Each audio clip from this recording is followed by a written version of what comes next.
ये संसार के मनुष्य सब स्वप्न में सोए हुए हैं और सपने भी दो प्रकार के होते हैं।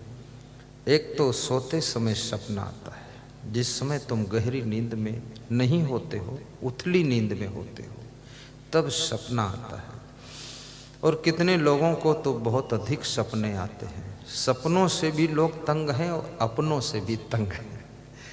अपने लोग भी तंग किए हैं, दिन भर अपने लोग तंग करते हैं, रात में सपने तंग करते हैं। अब दोनों तरफ से मार खा रहे हैं, क्योंकि जितना दुख अपने लोग दे सकते हैं उतना दुख दूसरे लोग नहीं देते हैं। आप गौर कीजिए, आपको जहाँ जहाँ दुख मिल रहा है उस दुख के पीछे कारण कोई अपना ही व्यक्ति होगा। चाहे आपका साला दुख दे रहा हो, चाहे आपकी साली हो, चाहे आपकी घरवाली हो, और चाहे आपका घर वाला हो कोई न कोई दुख देने में उसी का हाथ होगा जिसको तुमने अपना माना होगा। अपना ही आपके लिए दुख पैदा कर सकता है। जिससे कोई रिश्ता ही आपने नहीं जोड़ा उससे दुख भी मिलने वाला नहीं है। और यदि जिनको तुमने अपना माना है उनकी चेतना जागृत हो जाए, विवेक जागृत हो जाए, तो वे दुख नहीं देंगे, फिर आपको सुख देंगे, आपका बड़ा ख्याल रखेंगे। और मनुष्य बड़ा जोशीला प्राणी है, जब तक इसका विवेक नहीं जागता है ये बड़ा गुस्सा में रहता है, जोश खरोश में कुछ ऐसी बात बोल देता है, उलझन इसके अंदर बहुत ज़्यादा हो जाती है। और मैं तो निवेदन करूँगा कि हमेशा होश में रहो। होश के बिना जोश खतरा पैदा करता है, और जिस जोश में होश होता है वो जोश सफलता का द्वार खोल देता है। इसलिए आपके अंदर जोश रहे पर बिना होश के ना रहे, होश ज़्यादा रहे, तब जोश आपका सार्थक रहेगा।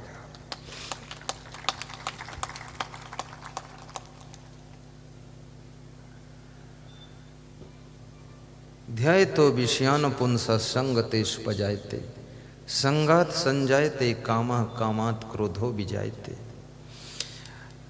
अब ये मनुष्य के अंदर जो क्रोध पैदा होता है ये कोई साधारण चीज नहीं है। थोड़ी देर के लिए क्रोध आता है, आदमी बड़बड़ाता है, सब हाथ पांव गर्म हो जाते हैं और आदमी थक जाता है।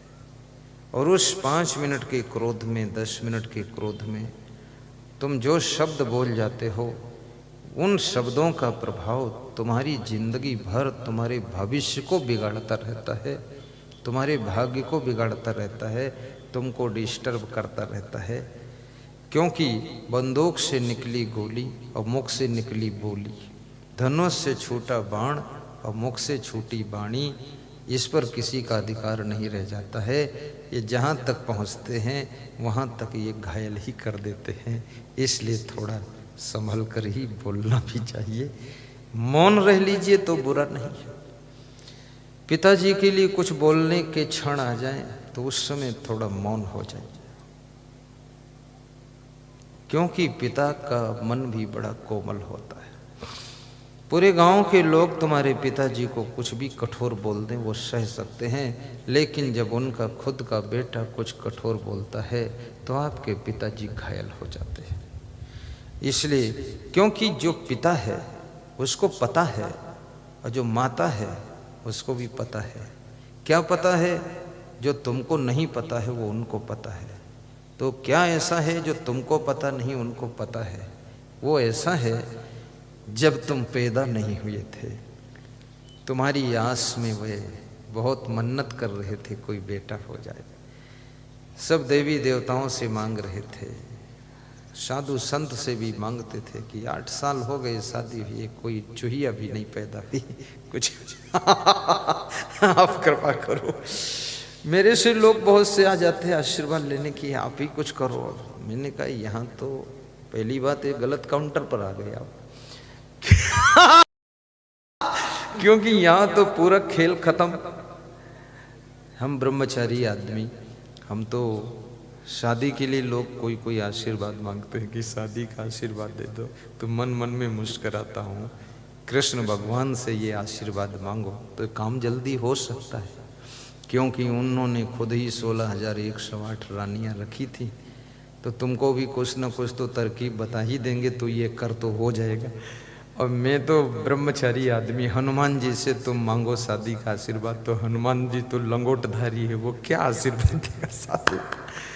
हनुमान जी से तो साधना का आशीर्वाद मांगो। लेकिन पुत्र लाभ के लिए न जाने कितनी जगहों पर तुम्हारे माँ बाप आशीर्वाद मांगते हैं कि कोई पुत्र पुत्री हो जाए, तब कहीं जा कर के तुम्हारा जन्म होता है। और तुम छोटे से हो, तुमको ला करके, यहाँ बहुत सी माताएं छोटे बच्चे को लाती हैं, पकड़े हैं उसको और सामने करती हैं कि इसको जरा एक नज़र से देख लो तुम, ताकि दूसरे की नज़र न लगे। कुछ ऐसी नज़रें हैं जो नज़रें आपके छोटे से पुत्र के ऊपर पड़ जाएं तो फिर दुनिया में किसी की गलत नज़र आपके बालक पर नहीं लगेगी। इसलिए वो महिलाएं लाती हैं कि थोड़ा गुरुदेव आप नज़र डाल दो। मैं उसके सिर पे हाथ रख देता हूँ और वो बच्चा आंखें बंद किए हुए पड़ा हुआ है। वो कितना किस्मत वाला है, हम जैसे संत के सामने आया है और उस पर हाथ भी मैं रख दिया हूँ। बड़ा भाग्यशाली आत्मा होगा, क्योंकि ऐसे संत जल्दी मिलते कहाँ हैं। फिर वहाँ आशीर्वाद तुम्हारे लिए लिया जा रहा है। फिर बचपन में कैसे पाला पोसा गया, फिर तुम्हारे लिए भविष्य माँ बाप ने सोचा ये मकान बनाऊंगा, वो ज़मीन खरीदूंगा, बेटे को वहाँ पढ़ाऊंगा, ये करूंगा, नौकरी लग जाए।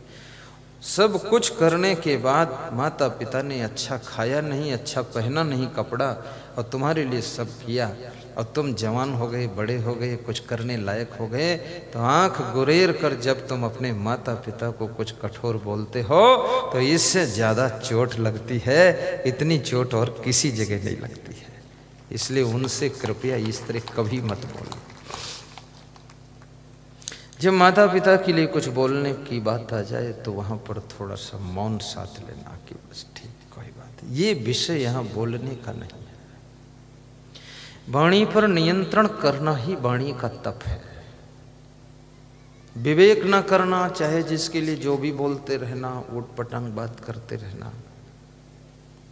हमारे देश के अंदर असभ्यता बहुत है, अश्लीलता बहुत है। अभी राजनेताओं में मैं देखता हूँ इतने असभ्य नेता लोग हैं, इतनी फोहड़ बात एक दूसरे को बोलते हैं। इतने पढ़े लिखे होकर के तुम देश की कमान संभालने जा रहे हो और इतनी बातें अभद्र बोल रहे एक दूसरे को। सरकार जो तुम काम करोगे, जिसको पसंद आएगा जनता को उसको वोट देगी, तुम इतना क्यों गड़बड़ मचा रहे हो, अभद्र बातें बोल रहे हो। और जनता कोई बुद्धू नहीं है, सब जानते हैं तुम ज़्यादा गलत बोलोगे तो और ज़्यादा हारोगे तुम। सभ्यता में बात कीजिए, सभ्यता की भाषण दीजिए। और इतना फोहड़ आदमी, असभ्य आदमी देश का, प्रदेश का मुख्यमंत्री बने तो और बर्बाद करेगा। क्योंकि जब उसको बोलने का शऊर नहीं है, विवेक ही नहीं है, तो प्रदेश को कहाँ आगे ले जाएगा फोहड़ आदमी। ये तो प्रदेश को और बिगाड़ देगा। सभ्यता होनी चाहिए। आप भाषण कीजिए और जनता को समझाइए और जनता का काम भी कीजिए। और जनता भाषण से भी वोट नहीं देगी। ये जनता भी बड़ी विचित्र है। ये जनता कैसे वोट देगी आपको पता है, हो ना हो मुझे पता है। ये जनता लालच में वोट देगी। ये सब लोभी लोग हैं। पूरा हिंदुस्तान लोभियों का स्थान है। इनको अगर कोई कुछ दे दे फ्री में चाहे इनको गोबर उठा के दे दो भैंस का, वोट दे देंगे। ये बहुत लोभी लोग हैं।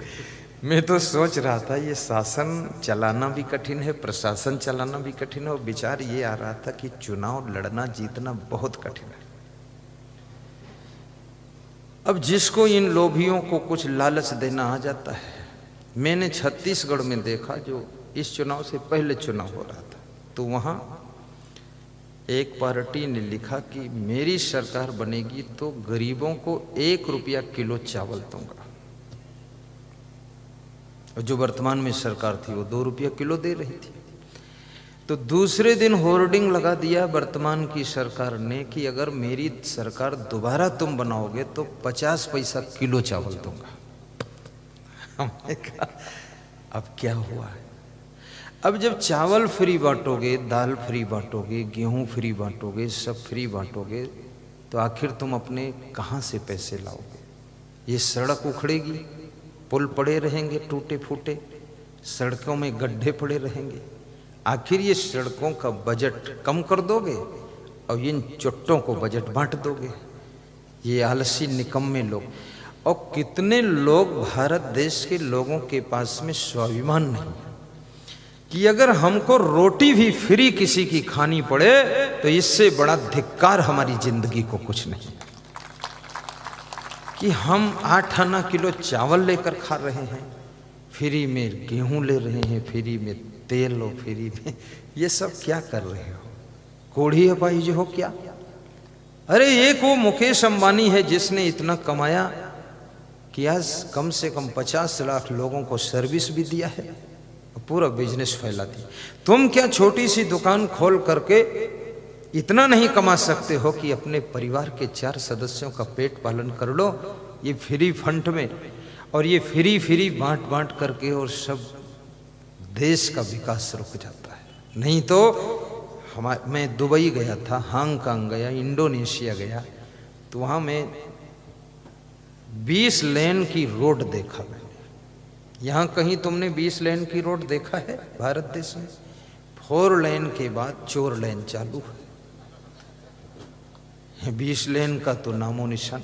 20 लेन की रोड पर 400 किलोमीटर मैंने 4 करोड़ की गाड़ी में बैठकर, पोपड़ भाई चला रहे थे, उन्हीं की गाड़ी थी, उनके बंगले में ठहरा था मैं, उससे 400 किलोमीटर गया और 400 किलोमीटर आया, रिकॉर्ड तोड़ दिया। तुमने कहा 20 लेन है, और बड़े बड़े कैमरे लगे थे और लिखा था आप कैमरे की नज़र में है, 80 किलोमीटर की रेस से ज़्यादा नहीं चला सकते, 80 से ज़्यादा चलाओ आगे गिरफ्तार हो जाओगे, 5000 जुर्माना, 1 महीना गाड़ी नहीं छूटेगी। भारत देश में कुछ नहीं। अब जब पैसा ही नहीं तो ये करेंगे क्या? ये कैमरा खरीदने का पैसा नहीं, 20 लेन रोड बनाने का पैसा नहीं। आबादी भारत की इतनी ज़्यादा है, सड़क पर निकलने की जगह नहीं, बस में बैठने की जगह नहीं, ट्रेन में बैठने की जगह नहीं, मार्केट में घुसने की जगह नहीं, सब भीड़ भाड़ भड़भूजा बना हुआ है। और अभी अगर जनसंख्या नियंत्रण बिल आ जाए तो लोग हुल्लड़ मचा देंगे, हे जनसंख्या नियंत्रण क्यों कर दिया? तो ये पैसा कहाँ से आएगा, जमीन कहाँ से आएगी, सड़कें कहाँ से आएंगी? अब इधर फ्री फंड भी कर रहे हो, जनसंख्या नियंत्रण नहीं करने दे रहे हो। जनसंख्या नियंत्रण हो जाए, और जनसंख्या नियंत्रण में नहीं, साधु संतों को तो इनाम मिलना चाहिए, क्योंकि हमने तो सबसे ज्यादा नियंत्रण किया है। बिल्कुल हम 1 हमारे 0 तो हम लोगों को तो इनाम मिलना चाहिए कि जो साधु वास्तव में ब्रह्मचारी है उसको 1,11,000 इनाम। तो कम से कम लालची तो है ही देश, तो 1,11,000 के चक्कर में और लोग भी साधु बने कुछ। लालच छोड़ो और तुम इस देश के बहुत बड़े नागरिक हो, देश की भक्ति भी करो, देश के हित में सोचो, और देश के हित में जो काम करे उसके साथ में पूरा समर्पित सहयोग करो। देश सुरक्षित रहे और देश का विकास हो, देश की सड़कें खूब चौड़ी हो, और देश के लोगों के पास में अच्छे अच्छे मकान भी हों, अच्छी गाड़ियां भी हों, महिलाएं अच्छी साड़ियां पहने, आप लोग भी अच्छे कपड़े पहन सके। ये मांस मछली अंडा नशा शराब जुआ जर्दा पान तमाकू पुड़िया गुटखा ये सब छोड़िए,